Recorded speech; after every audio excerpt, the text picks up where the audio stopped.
La evolución de la materia. Segunda conferencia. Evidentemente en una serie de conferencias como estas no puede tratarse concretamente un tópico tan importante, aunque yo tuviera la suficiente preparación para dictar cátedra sobre un asunto tan fundamentalmente científico. Además, si las conclusiones de la ciencia sobre la evolución de la materia fueran definitivas, el tema sería, aún así, demasiado vasto para tratarlo, pero como no lo son, de ahí proviene su mayor complicación.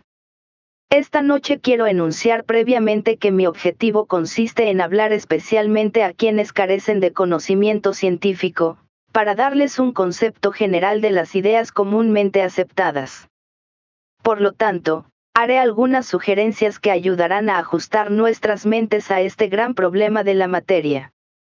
Por lo común se ha presentado el aspecto sustancia de la manifestación en forma separada y solo últimamente se presentó al público lo que podría llamarse psicología de la materia, mediante las investigaciones y conclusiones de científicos de mente más amplia. La semana pasada, como recordarán, traté de indicarles en forma extensa y general, que existían 3 líneas de acercamiento para estudiar el universo material. Tenemos la línea que solo considera el aspecto materialista y se ocupa únicamente de lo visible, tangible y demostrable. La segunda línea es el supernaturalismo que reconoce más el aspecto denominado divino que el aspecto material de las cosas, trata de los aspectos de la vida y del espíritu, considerando esa vida como una potestad extraña al sistema solar y al hombre, y a esa potestad como un gran agente creador, que guía y crea el universo objetivo, aunque permanece fuera de él. Ambas líneas de pensamiento son postuladas por científicos francamente materialistas y también por los cristianos ortodoxos y los deístas de todos los credos. Mencioné también una tercera línea denominada concepto idealista, la cual reconoce la forma material, ve la vida dentro de ella y admite una conciencia que evoluciona por medio de la forma externa. Es la línea que destacaré e insinuaré en estas conferencias, porque ningún orador puede, después de todo, disociarse totalmente de su propio punto de vista, habiéndome propuesto desarrollar en estas charlas la tercera línea, porque para mí sintetiza las otras dos y añade ciertos conceptos que producen un conjunto coherente cuando se fusiona con ambas. A ustedes les corresponde decidir si este tercer punto de vista es lógico, razonable o claro. Para la mayoría de nosotros, la realidad más común de la vida es el mundo material, el cual podemos ver y tocar con los 5 sentidos, y los pensadores metafísicos denominan no yo, o lo objetivo para cada uno de nosotros. Como sabemos, la tarea del químico es reducir las sustancias conocidas a sus elementos simples, y hasta no hace mucho tiempo se creyó haberlo logrado satisfactoriamente. Las conclusiones del químico señalaban entre 70 y 80 el número de elementos conocidos. Sin embargo, hace más o menos 20 años, en 1898, se descubrió un nuevo elemento que se lo denominó radio, y este descubrimiento revolucionó totalmente las ideas mundiales sobre la materia y la sustancia. Si consultamos los libros de texto del siglo pasado, o buscamos en los antiguos diccionarios la definición del átomo, veremos citado a Newton, quien lo definía como la última, indivisible y dura partícula de la materia, algo imposible de mayor subdivisión. Se lo consideró el ultérrimo átomo del universo, y los científicos de la era victoriana lo denominaron la piedra fundamental del universo, creyendo que habían llegado hasta donde era posible llegar y que habían descubierto todo lo subyacente detrás de la manifestación y de la objetividad misma. Pero, descubierto el radio y otras sustancias radiactivas, fue necesario encarar un nuevo aspecto de la situación, y, evidentemente, se vio que lo que hasta entonces se había tenido por la ultérrima partícula, no era tal. Hoy el diccionario define el átomo en los siguientes términos. El átomo es un centro de fuerza, una fase de los fenómenos eléctricos, un centro de energía, activo por su propia construcción interna, que emite energía, calor o radiación. Por lo tanto, el átomo es, según conjeturaba Lord Kelvin, en 1867, un vórtice anular o centro de fuerza, y no una partícula de lo que entendemos por sustancia tangible. Se ha demostrado que esta ultérrima partícula de la materia está compuesta de un núcleo positivo de energía, circundado, como el Sol por los planetas, por varios electrones o corpúsculos negativos, subdividiendo así el átomo de los antiguos científicos en numerosos cuerpos menores.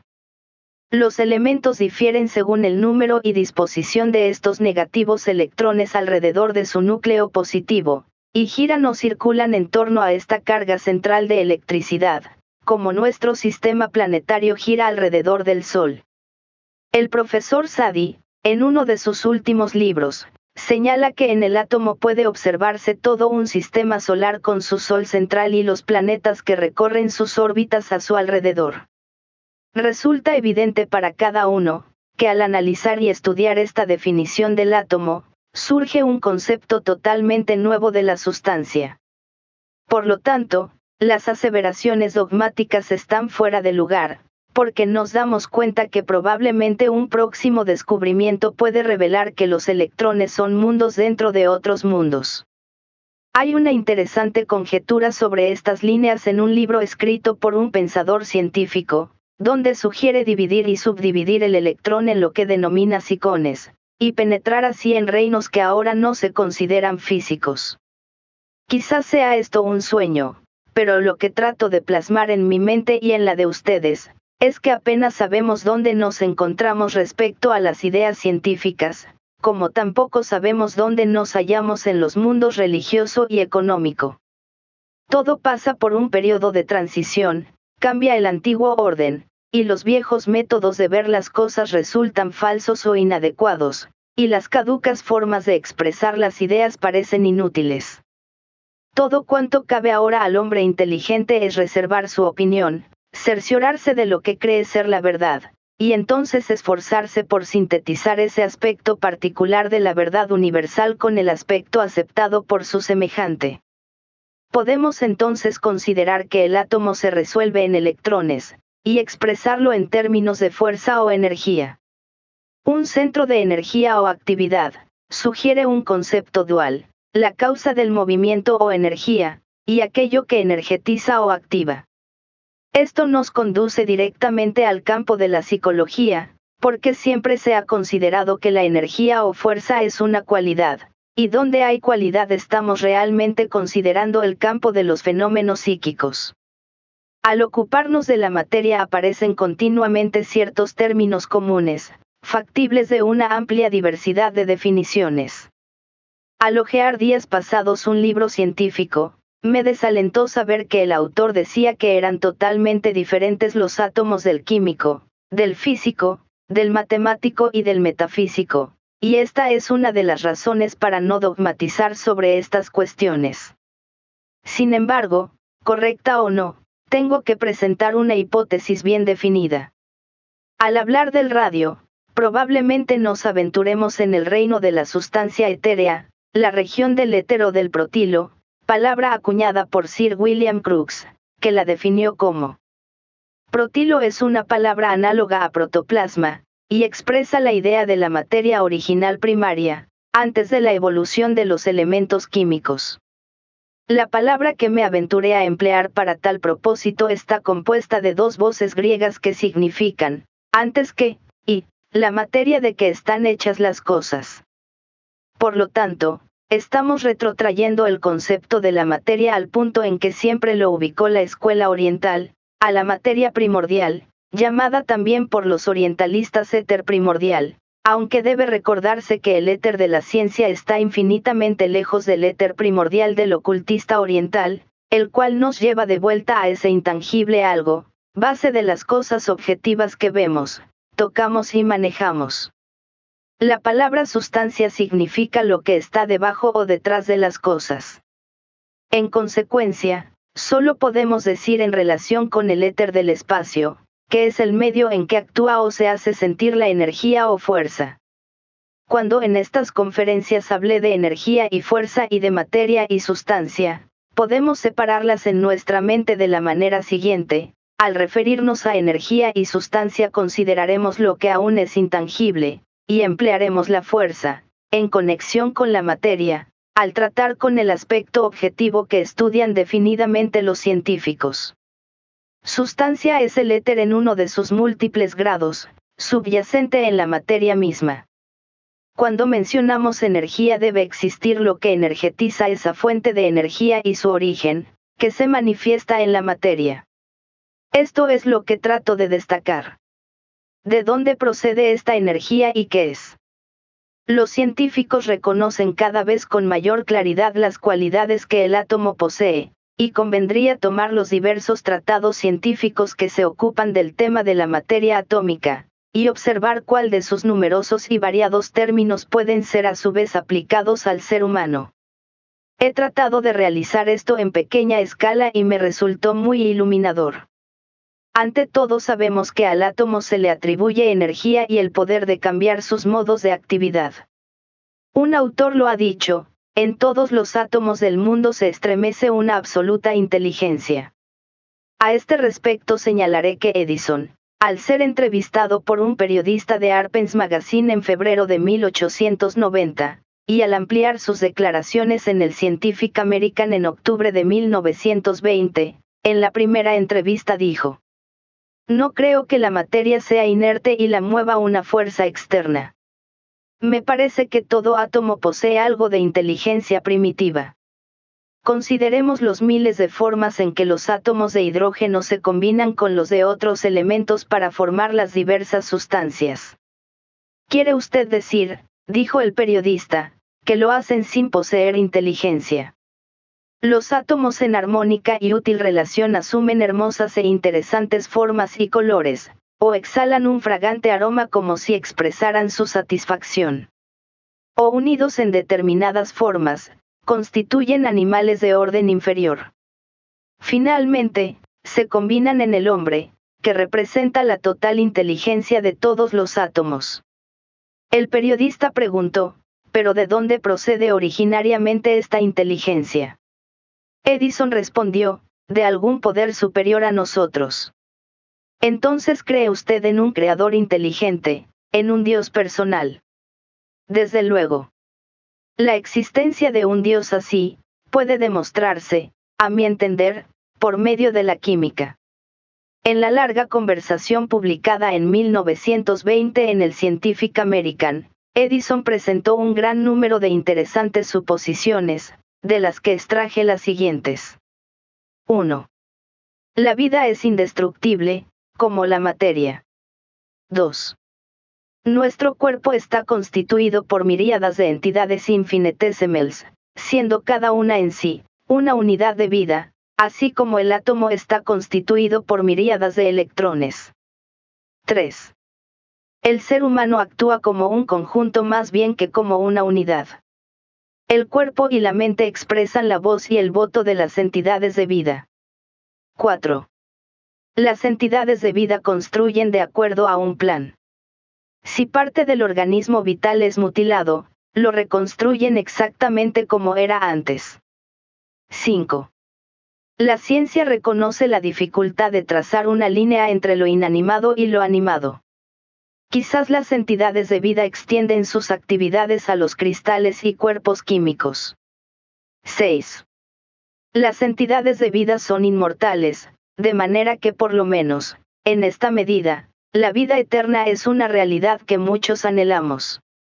En una alocución Sir Clifford Allbutt, presidente de la Asociación Británica de Médicos, tal como lo informó el Literary Digest del 26 de febrero de 1921, se refirió a la capacidad del microbio para seleccionar y rechazar, y en el transcurso de sus observaciones dijo: cuando el microbio se aloja en el cuerpo puede estar o no a tono con algunas o todas las células con que hace contacto. Probablemente en ningún caso suceda algo morboso. La morbosidad podría ocurrir entre el microbio y las células del cuerpo que están a su alcance y no a tono con él. Es razonable suponer que cuando un microbio se acerca a una célula corpórea puede atacarla de un modo u otro, entonces el microbio inocuo se convierte en virulento. Por otra parte, las células pueden educarse para vibrar en armonía con el microbio disonante, o haber intercambio y adaptación mutua. Pero si esto es así, enfrentamos en verdad una maravillosa y amplia facultad, la facultad de elegir, y esta elevación desde el fondo de la biología a la cima facultad formativa, la autodeterminación o, si prefieren, la mente. En 1895, Sir William Crookes, uno de nuestros más grandes científicos, dio una interesante conferencia ante un grupo de químicos de Gran Bretaña, donde trató la capacidad del átomo de elegir su propio camino, rechazar y seleccionar, y demostró que la selección natural se observa en todas las formas de vida, desde el átomo ultérrimo de entonces, pasando por todas las formas de existencia. En otro artículo científico se reconoce que el átomo posee también sensación. La reciente discusión acerca de la naturaleza del átomo, que en una u otra forma debemos considerar como factores máximos de todos los procesos físicos o químicos, parece que podrá dirimirse mediante el concepto de que esas diminutas masas poseen como centros de fuerza un alma persistente, y que todo átomo tiene sensación y movimiento. Análogamente, Tyndall señala que hasta los mismos átomos parece que tuvieran instinto con deseo de vida. Si consideramos estas diferentes cualidades del átomo, como energía, inteligencia, capacidad de selección y rechazo, atracción y repulsión, sensación, movimiento y deseo, tendremos algo muy parecido a la psicología de un ser humano, aunque dentro de un radio más limitado y en grado más circunscrito. Por lo tanto, no hemos llegado acaso, retrospectivamente, a lo que podría llamarse la psiquis del átomo. Hemos visto que el átomo es una entidad viviente, un diminuto mundo vibrante, y que dentro de su esfera de influencia hay otras vidas, en análogo sentido en que el hombre es también una entidad o núcleo positivo de fuerza o vida, que mantiene dentro de su esfera de influencia a otras vidas menores, es decir, las células de su cuerpo. Esto atañe al hombre y, en la misma medida, al átomo. Ampliaremos ahora el concepto del átomo y quizás lleguemos a la causa fundamental que encierra la solución de los problemas del mundo. El concepto del átomo como manifestación positiva de energía, que contiene dentro de su campo de actividad su polo opuesto, puede extenderse no solo a todo tipo de átomo, sino también al ser humano. Podemos considerar a cada ente de la familia humana como un átomo humano, porque el hombre es simplemente un átomo mayor. Es centro de fuerza positiva que mantiene dentro de la periferia de su esfera de influencia las células de su cuerpo, y demuestra discernimiento, inteligencia y energía. La diferencia es solo de grado. Posee una conciencia más amplia y vibra a una mayor medida que el diminuto átomo químico. Podemos aún dilatar el concepto y considerar el planeta como un átomo. Quizás exista internamente en el planeta una vida que retiene en él la sustancia de las esferas y de todas las formas de vida en un todo coherente, con una específica esfera de influencia. Esto quizás parezca una disparatada especulación, pero si juzgamos por analogía, quizás exista en la esfera planetaria una entidad cuya conciencia esté tan alejada de la del hombre, como la del hombre de la del átomo químico. El mismo concepto puede ampliarse hasta incluir el átomo del sistema solar. En el corazón del sistema solar tenemos el Sol, centro positivo de energía, que mantiene los planetas en su esfera de influencia. Si existe inteligencia en el átomo y la hay en el ser humano, si existe en el planeta una inteligencia que controla sus funciones, ¿no sería lógico ampliar el concepto y afirmar que existe una poderosa inteligencia detrás del átomo mayor del sistema solar? Esto nos lleva finalmente al punto de vista sostenido por el enfoque religioso, de la existencia de un Dios o ser divino, donde el cristiano ortodoxo diría reverentemente Dios, el científico, energía, con igual reverencia, y ambos significarían lo mismo. Cuando el maestro idealista habla del Dios interno que reside en la forma humana, otros con igual exactitud se referirán a la facultad energetizadora del hombre que lo impulsa a la actividad física, emocional y mental. En todas partes existen centros de fuerza, y la idea puede ampliarse desde un centro de fuerza como el átomo químico, ascendiendo a través de los distintos grados y grupos de estos centros inteligentes, hasta el hombre, y de allí a la vida que se expresa por medio del sistema. Así se manifiesta el todo maravilloso y sintético. Algo de esto pensaría San Pablo al hablar del hombre celestial, y cuando mencionó el cuerpo crístico, con toda seguridad se refirió a esos entes de la familia humana que están dentro de su esfera de influencia y constituyen su cuerpo, así como el conjunto de células físicas forman el cuerpo físico del hombre. Es necesario, en estos días de trastornos religiosos, demostrar que las verdades fundamentales del cristianismo son verdades científicas. Por lo tanto, es preciso hacer científica la religión. Hay una interesante escritura sánscrita que data de miles de años y me aventuro a exponerla aquí, y dice: toda forma en la Tierra y toda partícula, átomo, en el espacio, se esfuerza en formarse a sí misma y seguir en el hombre celestial el canon trazado para ella. La involución y la evolución del átomo, todo tiene un único y mismo objetivo, el hombre. No se advierte que este concepto abre una gran esperanza.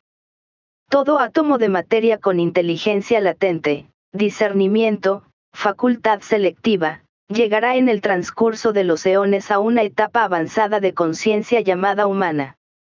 Ciertamente podemos también suponer que el átomo humano progresa hacia algo aún más ampliamente consciente y que con el tiempo alcanzará la etapa de desarrollo de esas excelsas entidades cuyos cuerpos constituyen los átomos planetarios.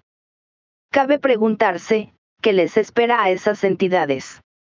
Alcanzar ese estado omniincluyente de conciencia llamado Dios o Logos solar.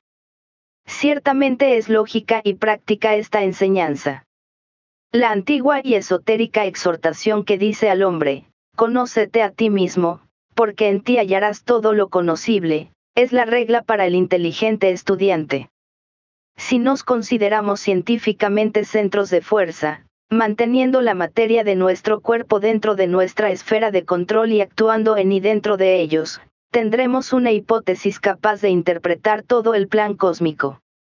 Si, como insinúa Einstein, nuestro sistema solar es solo una esfera, se deduce que este a su vez es un átomo cósmico, así nos ubicaríamos dentro de un sistema aún mayor y tendríamos un centro alrededor del cual gira nuestro sistema solar, como lo hace el electrón respecto al átomo.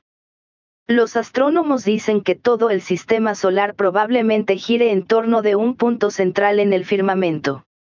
Así la idea fundamental que he tratado de destacar puede trazarse ascendiendo a través del átomo químico y físico, a través del hombre, de la vida energetizadora de un planeta, hasta el logos, la deidad del sistema solar, la inteligencia o vida, que subyace en toda manifestación o naturaleza, y de allí a un sistema mayor, donde nuestro Dios debe desempeñar su parte y hallar el lugar que le corresponde. Si es verdad, es un maravilloso cuadro. Ahora bien, no puedo tratar esta noche los distintos desarrollos de esta inteligencia que anima a los átomos, pero quisiera considerar brevemente lo que quizás, desde el punto de vista humano, es el método de su evolución, que tan íntimamente nos concierne, recordando que lo que es verdad para un átomo lo es en mayor o menor grado para el todo. Al considerar ampliamente los átomos del sistema solar, incluyendo el sistema mismo, existen dos cosas notables. Primero, la vida y la actividad intensas del átomo mismo y su energía atómica interna. Segundo, su interacción con otros átomos repeliendo a unos y atrayendo a otros. De estos hechos podemos deducir que el método de evolución de cada átomo se debe a dos causas, su vida interna y su interacción o intercambio con los demás átomos. Ambas etapas son evidentes en la evolución del átomo humano. Cristo puso el énfasis en lo primero cuando dijo, el reino de Dios está en vosotros. Así adjudicó a los átomos humanos el centro de vida o energía dentro de sí mismos, enseñándoles que por medio de este centro deben expandirse y crecer. Todos somos conscientes que estamos centrados en nosotros mismos, consideramos todas las cosas desde nuestro propio punto de vista, y los acontecimientos externos resultan interesantes siempre que nos conciernen. Tratamos las cosas si nos afectan personalmente, y en determinada etapa de nuestra evolución lo que le ocurre a los demás nos parece importante si nos atañe. En esta etapa se hallan muchos actualmente y es característica de la mayoría, siendo el periodo de intenso individualismo, donde el concepto yo es de suprema importancia. Involucra mucha actividad interna. El segundo método de evolución del átomo humano es por medio de su interacción con los demás átomos, y esto es algo que recién ahora alborea en la inteligencia humana, asumiendo su justa importancia, pues solo comenzamos a comprender la relativa significación de la competencia y de la colaboración, y estamos en vísperas de saber que no podemos vivir egoístamente, en forma independiente del grupo al que pertenecemos. Empezamos a aprender que si nuestros hermanos se detienen y no progresan y si otros átomos humanos no vibran debidamente, cada átomo del cuerpo colectivo es afectado. Nadie será perfecto hasta que las demás unidades alcancen el más pleno y completo desarrollo. En la próxima conferencia me extenderé algo más sobre esto, cuando me ocupe de la construcción de la forma. Al finalizar esta conferencia trataré de llevar a sus conciencias un conocimiento del lugar que cada uno ocupa en el esquema general, lo cual nos permitirá comprender la importancia de la interacción de los átomos. Trato de señalar la necesidad de descubrir el lugar en el grupo al que por naturaleza pertenecemos, donde somos como electrones para la carga positiva y, una vez descubierto, realizar nuestra tarea dentro del átomo mayor, el grupo. Esto hace que la hipótesis no sea un mero sueño descabellado sino un ideal útil y práctico. Si es verdad que todas las células de nuestro cuerpo son, por ejemplo, electrones que mantenemos en coherencia, y si somos el factor energetizador dentro de la forma material, es de suma importancia reconocerlo y ocuparnos correcta y científicamente de esa forma y sus átomos. Esto implica el cuidado práctico del cuerpo físico y la adaptación inteligente de toda nuestra energía al trabajo que se debe realizar y a la naturaleza de nuestro objetivo, pues es necesaria la sensata utilización del conjunto de células, nuestro instrumento o herramienta, y nuestra esfera de manifestación. Muy poco sabemos sobre esto. Cuando se desarrolle este concepto y se reconozca al ser humano como un centro de fuerza, cambiará fundamentalmente la actitud de las personas respecto a su trabajo y modo de vivir. Cambiará, por ejemplo, el punto de vista del campo de la medicina y se estudiarán los correctos métodos para utilizar la energía. No habrá enfermedades causadas por la ignorancia y se estudiarán y practicarán los métodos de transmisión de fuerza. Seremos entonces verdaderamente átomos inteligentes, algo que aún no somos. No solo seremos prácticos para manejar nuestro cuerpo material, pues conoceremos su constitución, sino que conscientemente hallaremos nuestro lugar en el grupo y dirigiremos nuestra energía para su beneficio, y no como ahora para nuestros propios fines. Muchos átomos no solo poseen vida interna propia, sino que la irradian, y así como la radiactividad se va comprendiendo gradualmente, también se estudiará al hombre como centro de radiación activa.